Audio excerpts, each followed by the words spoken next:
Bab 1412. Melihat kemarahan di wajah Wira, tongkat tua itu tersenyum seraya berkata, marah adalah hal yang baik, itu berarti rasa malumu perlahan menghilang. Tongkat tua sangat puas. Mendengar perkataan itu, Wira tidak bisa menahan diri dan langsung menimpali.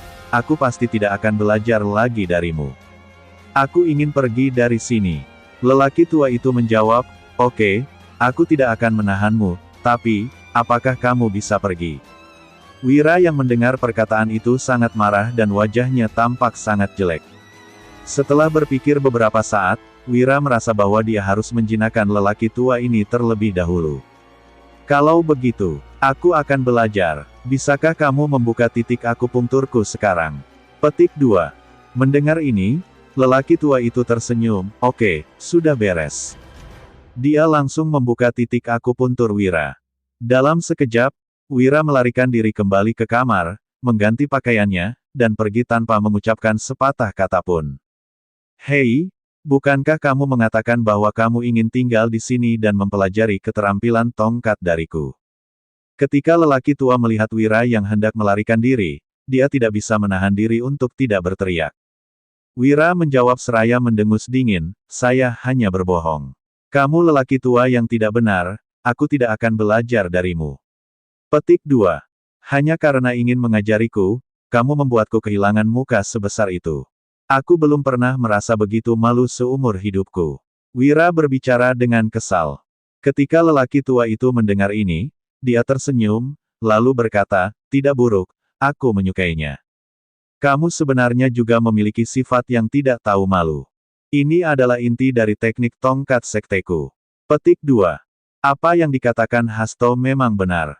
Kamu adalah orang yang aku cari, orang yang dapat sepenuhnya mewarisi teknik tongkat ilahi. Lelaki yang disebut tongkat tua itu sangat puas. Tetapi, Wira tidak mengubrisnya sama sekali. Dia telah memutuskan tidak ingin tinggal di sini. Tidak hanya mempelajari teknik tongkat yang tidak tahu malu, tetapi lelaki tua itu juga telah menindasnya.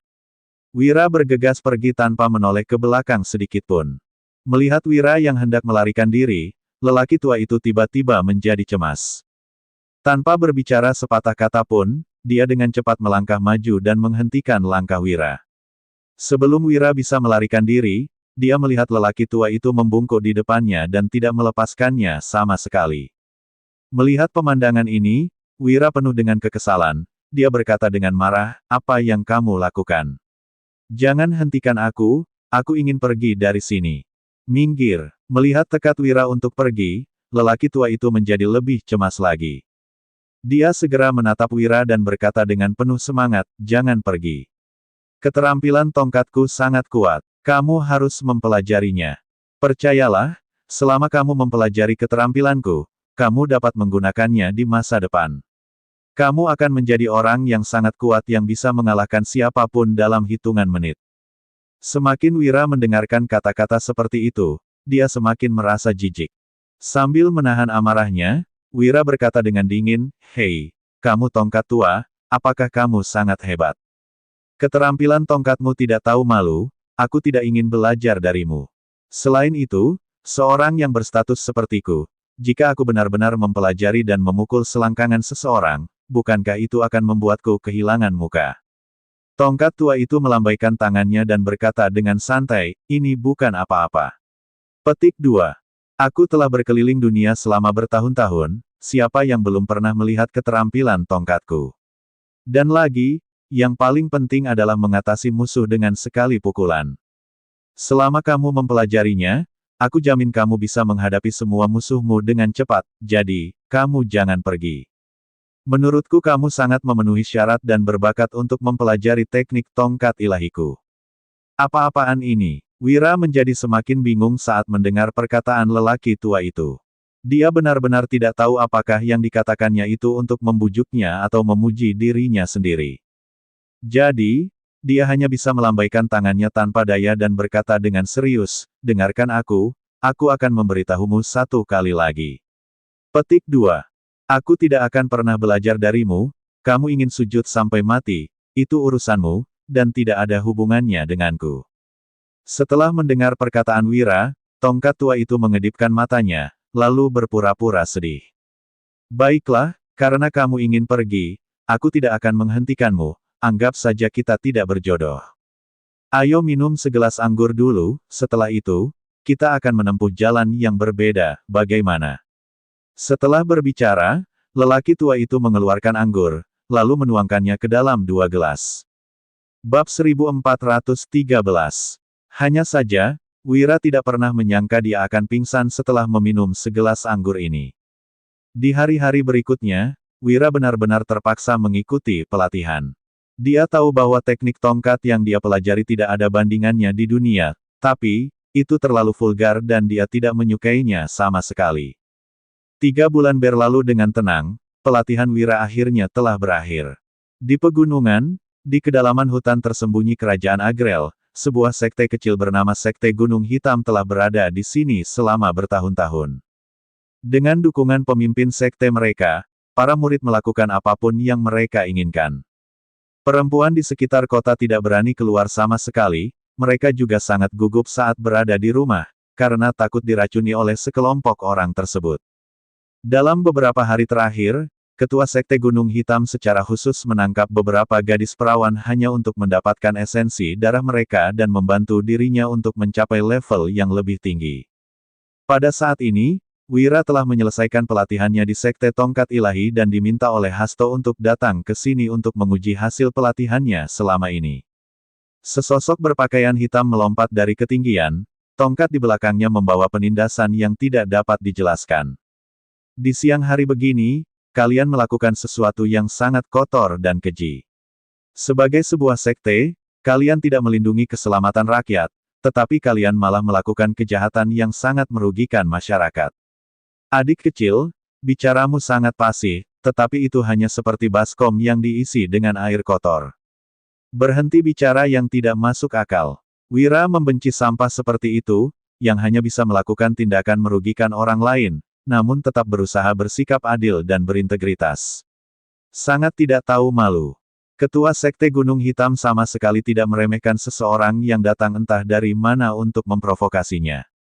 Pemimpin Sekte Gunung Hitam mengumpulkan gadis-gadis untuk mengambil inisiatif membujuk Wira. Namun, Wira bukanlah pemuda bodoh yang hanya dipenuhi gairah. Melihat penolakan Wira, seseorang penatua sekte menjadi sangat marah. Nak, hari ini adalah hari kematianmu.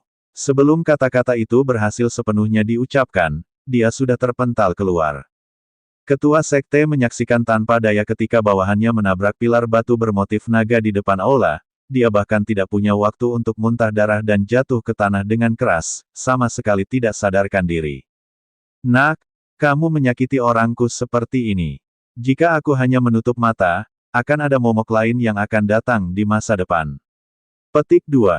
Wira menjawab, sulit untuk mengatakan siapa yang akan menjadi momok, tetapi, kamu tidak harus melihat dunia lagi esok hari.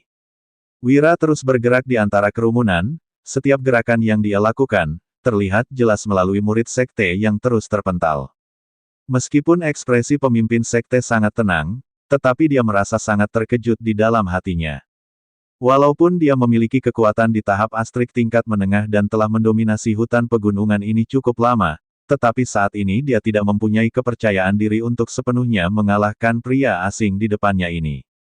Wira sangat cepat, sebelum dia sempat menyelesaikan pemikirannya, sebuah tendangan dengan ganas mengarah ke bagian terlemahnya. Wira memiliki sedikit pengalaman tempur yang sebenarnya. Meskipun ketua sekte tidak bergerak selama bertahun-tahun, dia masih lebih berpengalaman dari Wira. Keduanya terjerat untuk sementara waktu, sehingga sulit untuk menentukan pemenangnya. Mengandalkan pengalamannya yang kaya, pemimpin sekte menemukan titik lemah Wira dan menyerang dengan cepat. Wira juga tidak tinggal diam, dia mengubah gerakannya di udara dan menghindar dengan tepat. Nak, segera berlutut sekarang, mungkin, aku masih bisa memberimu kesempatan. Meskipun dia lebih unggul, pemimpin sekte memahami bahwa pemuda di seberangnya bukanlah orang biasa. Jika pertarungan ini terus berlanjut seperti ini, itu sangat merugikannya. Apalagi, dia tidak bisa menghancurkan rencana yang telah dia atur sejak lama. Jadi, berdamai adalah pilihan yang terbaik. Tidak perlu. Wira memancarkan tatapan yang tegas, dia mengulurkan tangannya ke arah tongkat di belakangnya. Saat tongkat dikeluarkan, ada fluktuasi yang tak terlihat di udara. Karena kamu mencari kematian, jangan salahkan aku, ucap ketua sekte seraya menarik pedang perak dari sarungnya. Sebelum pedang itu sepenuhnya dicabut, Wira telah menyerang dengan cepat. Namun saat Wira hampir mendekat, dia melihat bayangan pedang perak terbang dan serangkaian energi pedang yang menakutkan menyebar seiring dengan tariannya. Siapapun yang memiliki mata tajam dapat melihat bahwa energi pedang itu dapat melukai serius atau bahkan membunuh Wira tanpa harus tertusuk. Wira tidak lengah, jadi dia melompat, berputar di udara, menghindari energi pedang yang tajam dan berdiri di atas pohon kuno yang menjulang tinggi di depan aula. Bab 1414. Ketua sekte terkejut, dia ragu-ragu sejenak, lalu menyerang Wira di atas pohon. Cabang dan dedaunan bergetar beberapa saat, Wira merunduk dan menghindar dari jangkauan serangan. Meskipun menghindari serangan bukanlah solusi sebenarnya dalam pertarungan, tetapi hal ini dapat memperlambat serangan lawan. Fluktuasi yang terkandung dalam energi pedang ketua sekte pada awalnya dapat menghancurkan lawan sepenuhnya, tetapi setelah beberapa kali mencoba, ia hanya dapat mengenai pohon. Hanya orang lemah yang hanya bisa bersembunyi, ucap ketua sekte. Saat dia berbicara, Wira menggunakan keterampilan tubuhnya untuk memukul punggung ketua sekte secara langsung. Pada saat lelaki tua itu menyadari bahaya di belakangnya, semuanya sudah terlambat. Terdengar suara teredam, dan seluruh orang terpental keluar. Pedang perak kehilangan pemiliknya dan terjebak di ruang terbuka di kejauhan. Sedangkan ketua sekte terbaring di lantai dengan lubang besar tidak bisa bangun untuk waktu yang lama. Pada pertukaran pertama, ketua sekte dapat keuntungan. Namun, dia tidak pernah menyangka bahwa tindakan sederhana seperti itu bisa menjatuhkannya ke tanah. Orang tua, hari ini adalah hari kematianmu. Wira tidak memberikan waktu kepada ketua sekte untuk bereaksi, dan mengayunkan tongkatnya ke arah kepala ketua sekte. Anak muda, tunggu sebentar. Ketua sekte meneriakkan kalimat ini dengan nafas yang tersedak-sedak. Wira tidak mau memperhatikannya. Namun, melihat kondisi kritis ketua sekte dia merasa sedikit kasihan. Aku akan memberimu kesempatan untuk meninggalkan kata terakhir. Mariku lihat apakah kamu memiliki hal lain untuk dikatakan, ucap Wira seraya menghentikan tombak yang hampir menghantam ke arah kepala ketua sekte. Alasan mengapa ketua sekte menghentikan serangan terakhir Wira adalah untuk mengerahkan seluruh kekuatannya lalu melawan Wira sampai mati. Namun dalam menghadapi kekuatan absolut, trik ini tidak lagi berhasil. Karena Wira menghancurkan sumber energinya dengan satu pukulan, dan energi yang tersisa tidak dapat membalikkan keadaan. Saya tahu, kamu itu peduli terhadap dunia dan memahami penderitaan rakyat. Saya telah menanggung akibatnya hari ini. Wira menjawab, tidak ada gunanya mengatakan lebih banyak sekarang, kamu adalah sampah yang merugikan rakyat. Setelah kalimat itu diucapkan, tongkat di belakang punggungnya menghantam keras ke arah kepala ketua sekte itu secara langsung. Dengan suara teredam, ketua sekte yang telah mendominasi selama bertahun-tahun ini tergeletak tanpa bernapas. Penjahat mati karena dia terlalu banyak bicara. Aku telah memberikan banyak kesempatan, tapi dia tidak mendengarnya. Wira bertindak sangat cepat, dan kekuatannya sangat kuat sehingga merenggut nyawa ketua sekte tersebut. Setelah semua selesai, beberapa murid dan penatua sekte diam-diam keluar, mencoba mencari jalan keluar untuk diri mereka sendiri. Aku bukan orang yang ingin membunuh tanpa berbelas kasihan, tapi ingat, hargai hidup yang diberikan kepadamu ini. Jika kamu melakukan kejahatan lagi di masa depan, aku tidak keberatan mengambilnya kembali secara pribadi. Ya, pahlawanku, kami tidak akan pernah melakukannya lagi. Saya tidak berani lagi. Orang-orang ini memohon belas kasihan sambil merangkak. Wira tidak mempedulikan mereka, berpikir bahwa tugas yang diberikan oleh Hasto telah selesai, jadi dia dapat kembali sekarang. Dengan penuh semangat, dia mulai memeriksa seluruh sekte, terutama ruangan pribadi ketua sekte dan beberapa ruangan lainnya. Ini jauh lebih mengasyikkan. Tidak hanya memuaskan rasa pengalaman, tetapi juga bisa berkontribusi kepada masyarakat. Ketika langit mulai redup, Wira meninggalkan sekte Gunung Hitam dan memperoleh banyak hal. Meskipun itu adalah sekte kecil yang jauh di dalam hutan, mereka juga sangat kaya. Wira tidak sungkan sama sekali, dia membawa semua harta lalu membagikannya kepada penduduk dusun di bawah gunung. Ini semua dapat dianggap sebagai penebusan Sekte Gunung Hitam kepada orang-orang yang tertindas. Sedangkan Wira, dia benar-benar tidak tertarik dengan hal-hal seperti itu. Bab 1415. Seluruh tindakan Wira diawasi Hasto, dia merasa sudah waktunya untuk membawa Wira pergi. Saudara Hasto berkata dia akan datang mencariku, jadi aku akan menunggunya di penginapan terdekat terlebih dahulu, gumam Wira. Pada tengah malam, Wira sedang berada di sebuah penginapan, dirinya tidak bisa tidur. Angin berhembus di jendela, dalam sekejap, Hasto sudah berdiri di depannya. Saudara Hasto, kamu ingin membawaku pergi sekarang. Wira menatap Hasto di depannya dan berbicara dengan terbata. Ekspresi di wajahnya tidak seharusnya dimiliki oleh seorang talenta muda. Oke, kamu tidak perlu berpura-pura. Aku sudah mengenalmu. Aku datang kali ini untuk melihat pengalamanmu, dan... Hasto berhenti, lalu menatap Wira dari atas ke bawah seraya berkata, tentu saja aku punya sesuatu untuk didiskusikan denganmu. Saudara Hasto, tolong beritahu. Wira bangkit dari tempat tidurnya, melangkah ke meja, lalu menuangkan secangkir teh untuk Hasto. Wira merasa tehnya kurang panas, dia ingin memanggil pelayan tapi Hasto menghentikannya. Tidak usah, kita akan mendiskusikan hal-hal penting sekarang. Saudara Hasto, silakan duduk, timpal Wira. Mereka berdua menyingkirkan hal yang berbasa-basi, dan langsung menuju ke topik. Hasto berkata, membiarkanmu keluar dan menjelajah akhir-akhir ini, aku yakin kamu telah membuat kemajuan besar dibandingkan sebelumnya. Kali ini, aku datang ke sini dengan cepat sehingga kamu dapat melakukan yang terbaik untuk Julian dan keluarganya. Ketika Hasto berbicara, dia sulit untuk menyembunyikan emosinya, dan memberi hormat pada Wira. Saudara Hasto, dengan sikapmu seperti ini, sama saja kamu tidak menganggapku sebagai teman. Karena aku bersedia berlatih dan memasuki dunia ini, secara alami aku sudah siap menghadapinya, jadi, tidak perlu bersikap seperti ini padaku. Hasto menghela nafas lega di dalam hatinya lalu melanjutkan, suatu hal yang aneh terjadi di Sekte Langit beberapa hari yang lalu. Seorang murid yang sedang berpatroli di malam hari pingsan tidak sadarkan diri. Beberapa titik akupuntur utama di tubuhnya rusak, dan semua keahliannya dimusnahkan.